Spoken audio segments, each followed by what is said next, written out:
Taste the Daily. Nagai மாவட்டம் வேதாரண்யம் அருகே உள்ள ஆறுகாட்டுத்துறை மீனவர்களுக்கு மீன்வளத்துறை அதிகாரிகள் அபராதம் விதித்தனர். ஆறுகாட்டுத்துறையைச் சேர்ந்த 50க்கும் மேற்பட்ட மீனவர்களின் வலையை விசைப்படகை ஏற்றி நாகை மற்றும் காரைக்கால் பகுதி மீனவர்கள் சேதப்படுத்தினர். இதனை கண்டித்து ஆறுகாட்டுத்துறை மீனவர்கள் வேலை நிறுத்த போராட்டத்தில் ஈடுபட்டுள்ளனர். இந்த நிலையில் அத்துமீறி கடற்கரை ஓரத்தில் மீன்பிடித்த 27 விசைப்படகுகளுக்கு நாகை மீன்வளத்துறை அதிகாரிகள் அபராதம் விதித்தனர். தருமபுரி மாவட்டம் அரூர் அருகே குடிபோதையில் காவல் நிலைய நுழைவாயிலை ஒருவர் இழுத்து மூடியதால் பரபரப்பு ஏற்பட்டது.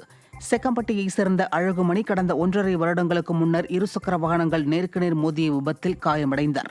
இதுகுறித்து இன்சூரன்ஸ் பணம் பெறுவதற்காக விபத்து குறித்த ஆவணங்களை காவல் நிலையத்தில் கேட்டு அணுகியுள்ளார்.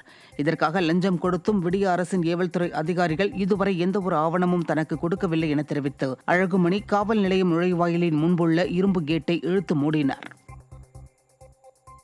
திருப்பத்தூர் மாவட்டம் ஆம்பூர் அருகே வர்த்தக மையத்தில் இருந்த ஏசியில் மின்கசிவு ஏற்பட்டதால் தீ விபத்து ஏற்பட்டது. கன்னிகாபுரம் பகுதியில் காலனி மற்றும் தோல் தொழில் வர்த்தக மையம் செயல்பட்டு வருகிறது. 3வது தளத்தில் அமைக்கப்பட்டுள்ள ஏசியில் ஏற்பட்ட மின்கசிவால் தீ விபத்து ஏற்பட்டது. தகவல் அறிந்து வந்த தீயணைப்பு வீரர்கள் துரிதமாக செயல்பட்டு தீயை அணைத்தனர். தீ விபத்தில் சுமார் 2 லட்சம் மதிப்பிலான ஏசி மற்றும் முக்கிய ஆவணங்கள் எரிந்து சேதமுற்றது.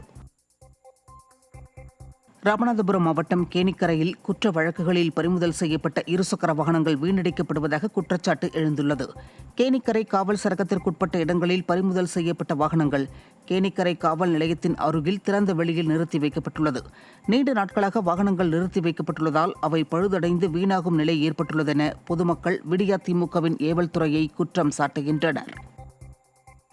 மதுரை மாவட்டம் மேலூரில் இருக்கும் அழகர் கோவில் கோட்டை சுவர் எப்போது முழுமையாக கட்டி முடிக்கப்படும் என பக்தர்கள் கேள்வி எழுப்புகின்றனர். மேற்கு பகுதியில் பாதி பகுதி மட்டும் இடிக்கப்பட்டு புதிதாக சுவர் கட்டும் பணி நடைபெற்று வருகிறது.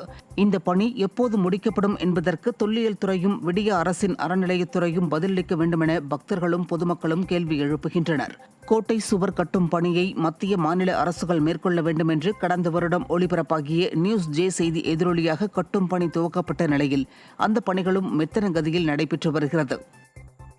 புதுக்கோட்டை மாவட்டம் அன்னவாசல் அருகே உள்ள குறுக்கை ஏரியில் இருக்கின்ற மின்கம்பங்களை அகற்ற உரிய நடவடிக்கை எடுக்க வேண்டும் என்று விடிய அரசுக்கு பொதுமக்கள் கோரிக்கை விடுத்துள்ளனர். கோதண்டபுரம் ஊராட்சியில் சுமார் 30 ஏக்கர் பரப்பளவில் குறுக்கை ஏரி உள்ளது. ஏரியின் நடுப்பகுதியில் அமைக்கப்பட்டுள்ள 5 மின்கம்பங்கள் எப்போது வேண்டுமானாலும் சாய்ந்து விடும் நிலையில் இருக்கிறது. கடந்த 2 ஆண்டுகளாக இதுகுறித்து திறனற்ற அரசின் மின்வாரிய அதிகாரிகளுக்கு தகவல் தெரிவித்தும் விடிய அரசு இதுவரை எந்த நடவடிக்கையும் எடுக்கவில்லை என அப்பகுதி மக்கள் குற்றம் சாட்டுகின்றனர். திருப்பத்தூர் மாவட்டம் ஜோலார்பேட்டை அருகே வெள்ளைப் பன்றிகள் வளர்த்து வருவதால் குழந்தைகளுக்கு பல்வேறு உடல் உபாதைகள் ஏற்படுவதாக பொதுமக்கள் குற்றம் சாட்டுகின்றனர். ஜோலார்பேட்டை அருகே அன்னாவட்டம் பகுதியில் ஒருவர் கடந்த 5 வருடங்களாக பன்றிகளை வளர்த்து வருவதால் குழந்தைகளுக்கு வாந்தி, பேதி, தோல் பிரச்சினை உள்ளிட்ட உடல் உபாதைகள் ஏற்படுவதாக அப்பகுதி மக்கள் கூறுகின்றனர். இதுகுறித்து விடிய ஆட்சியின் அதிகாரிகள் பலருக்கும் மனு அளித்த போதிலும் எந்தவித நடவடிக்கையும் எடுக்கவில்லை என்றும் நடவடிக்கை எடுக்கவில்லை என்றால் அப்பகுதி மக்கள் சாலை மறியல் போராட்டத்தில் ஈடுபட உள்ளதாக தெரிவித்துள்ளனர். அரசு மீன்பிடி தடைக்காலங்களில் மீனவர்களுக்கு உதவித்தொகை வழங்குவது போல விவசாயிகளுக்கும் உதவித்தொகை வழங்க வேண்டும் என திருவாரூர் மாவட்ட விவசாயிகள் கோரிக்கை விடுத்துள்ளனர். கடந்த ஜூன் 12ஆம் தேதி குறுவை சாகுபடிக்காக காவிரி தண்ணீர் திறந்து விடாததாலும் பருவம் தவறி பெய்த கனமழையினாலும் திருவாரூர் மாவட்ட விவசாயிகள் மிகுந்த வேதனை அடைந்துள்ளனர். பருவம் தவறி பெய்த மழையால் பாதிக்கப்பட்ட பருத்தி பயிருக்கு நிவாரணம் வழங்கப்படாத நிலையில் இன்சூரன்ஸும் வழங்கப்படாததால் மிகுந்த சிரமத்திற்குள்ளாகியிருக்கின்றனர். இந்த நிலையில் மீன்பிடி தடைக்காலங்களில் மீனவர்களுக்கு வழங்குவது போல விவசாயிகளுக்கும் உதவித்தொகை வழங்க வேண்டும் என கோரிக்கை விடுத்துள்ளனர். நாமக்கல் மாவட்டம் பள்ளிப்பாளையத்தில் நகராட்சி கழிப்பிடத்தை முன்னறிவிப்பின்றி ஒப்பந்ததாரர்கள் பூட்டிச் சென்றதால் ஆத்திரமடைந்த பொதுமக்கள் போராட்டத்தில் குதித்தனர். பள்ளிப்பாளையத்தில் செயல்பட்டு வரும் நகராட்சி பொது கழிப்பிடத்தை 400க்கும் மேற்பட்ட குடும்பத்தினர் பயன்படுத்தி வருகின்றனர். இந்த நிலையில் இந்த கழிப்பிடத்தை உபயோகிக்க கட்டணத்தை அதிகரித்து விட்டதால் அந்த கட்டணத்தை தங்களால் கட்ட இயலாது என்று அப்பகுதி மக்கள் கூறி வந்தனர். இதையடுத்து ஒப்பந்ததாரர்கள் இரவோடு இரவாக பொது கழிப்பறையை மூடிவிட்டு சென்றுள்ளனர்.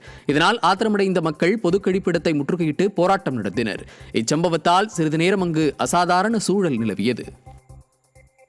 சுகாதாரத்துறையில் இருக்கின்ற காலி பணியிடங்களை நிரப்ப வேண்டும் என்பன உள்ளிட்ட கோரிக்கைகளை வலியுறுத்தி தென்காசி புதிய பேருந்து நிலையம் முன்பாக ஆர்ப்பாட்டம் நடைபெற்றது.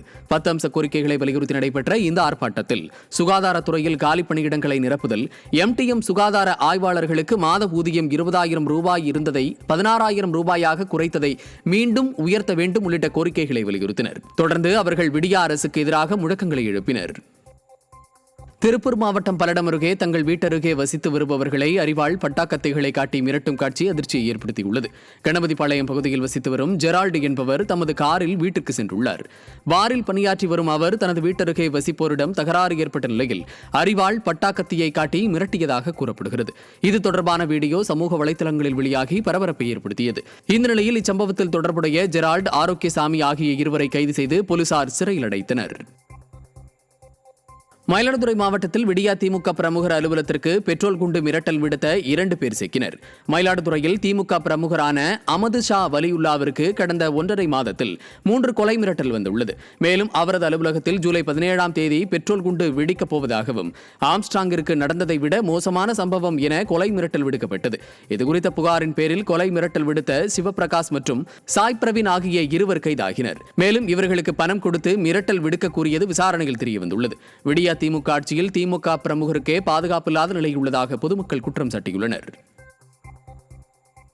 தேனி மாவட்டம் போடிநாயக்கனூரில் பல ஆண்டுகளாக பொதுமக்களுக்கு மருத்துவம் பார்த்து வந்த போலி மருத்துவர் பிடிபட்டார். நாகராஜ் என்னும் நபர் மருத்துவம் படிக்காமல் நோயாளிகளுக்கு ஊசி போடுதல், மருந்து வழங்குவது குறித்து தொடர்ந்து புகார் வந்தது. இதனையடுத்து மருத்துவ குழுவினர் அவரை பிடித்து சோதனை செய்ததை தொடர்ந்து மருத்துவ உபகரணங்களுடன் அவர் பிடிபட்டார். மருத்துவம் படிக்காமலேயே நோயாளிகளுக்கு சிகிச்சை வழங்கியது உறுதி செய்யப்பட்டதை அடுத்து அவர் கைது செய்யப்பட்டு சிறையில் அடைக்கப்பட்டார். விருதுநகர் மாவட்டம் ஸ்ரீவெல்லிபுத்தூர் செண்பகத்தோப்பு வனப்பகுதியில் யானைகள் நடமாட்டம் அதிகரித்து உள்ளதால் சுற்றுலா பயணிகள் எச்சரிக்கையாக இருக்க வேண்டும் என வனத்துறை அறிவித்துள்ளது. மேற்கு தொடர்ச்சி மலை அடிவார பகுதியில் உள்ள செண்பகத்தோப்பு வனப்பகுதியில் இருந்து விவசாய பகுதிகளில் யானைகள் நடமாட்டம் அதிகரித்துள்ளதால் சுற்றுலா பயணிகள் மிகுந்த எச்சரிக்கையுடன் பயணிக்க வனத்துறை அறிவிப்பு வெளியிட்டுள்ளது.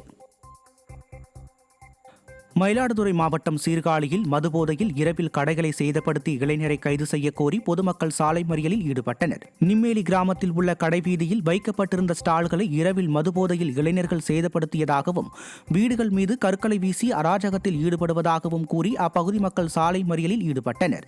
இதனால் அப்பகுதியில் போக்குவரத்து பாதிப்பு ஏற்பட்டது.